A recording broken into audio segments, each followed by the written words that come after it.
Do not enter.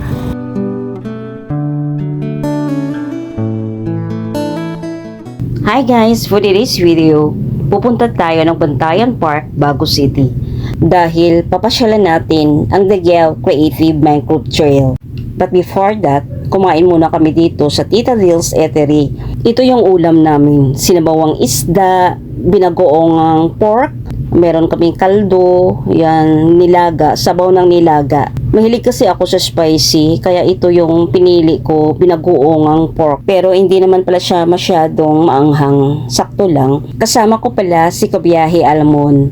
Paki-follow na rin siya guys. Uminom ako dito ng Mountain Dew. Nasabi ko, titigilan ko na dahil tumataba ako pag uminom ako ng soft drinks. Kasi marami itong sugar. Kaso hindi talaga mapipigilan sa sobrang init ng panahon. Pero sige lang, minsan lang to. Sa bahay, tubig naman tayo. Hindi talaga ako makaget over dito sa binagoongan na pork. Kasi hindi ko siya mapigkas ng tama. Kaya natatawa ako. Pero ngayon okay na.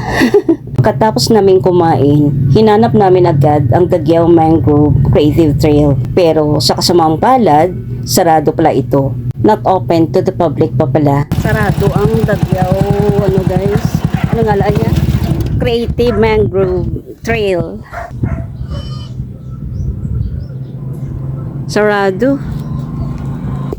Check natin kung wala nila, hindi pwede ka, sulod daw.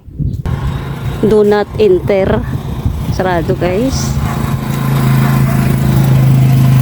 Why hindi ka sulod? Wala daw.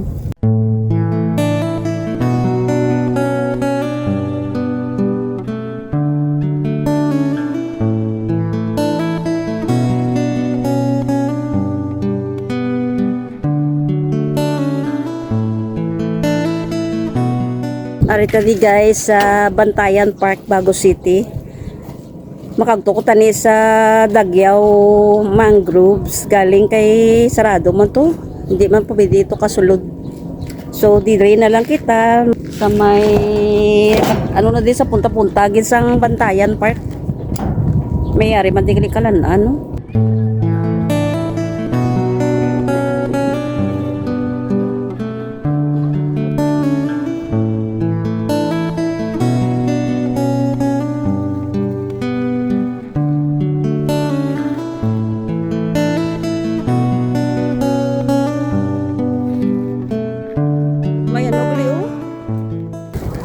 Oh, may pinakas di guys oh. Oh, wow, bakal to ni. Numitang niya. Nami oh. Ay, damo oh, ginabula din nila oh.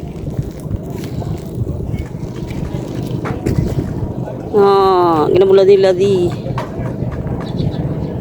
May mga pinakas di guys oh. Ano nila, gipangwa nila sa dagat kagin pakas driyo kagin drill lang maging bulad sa kilid ginabaligya nila.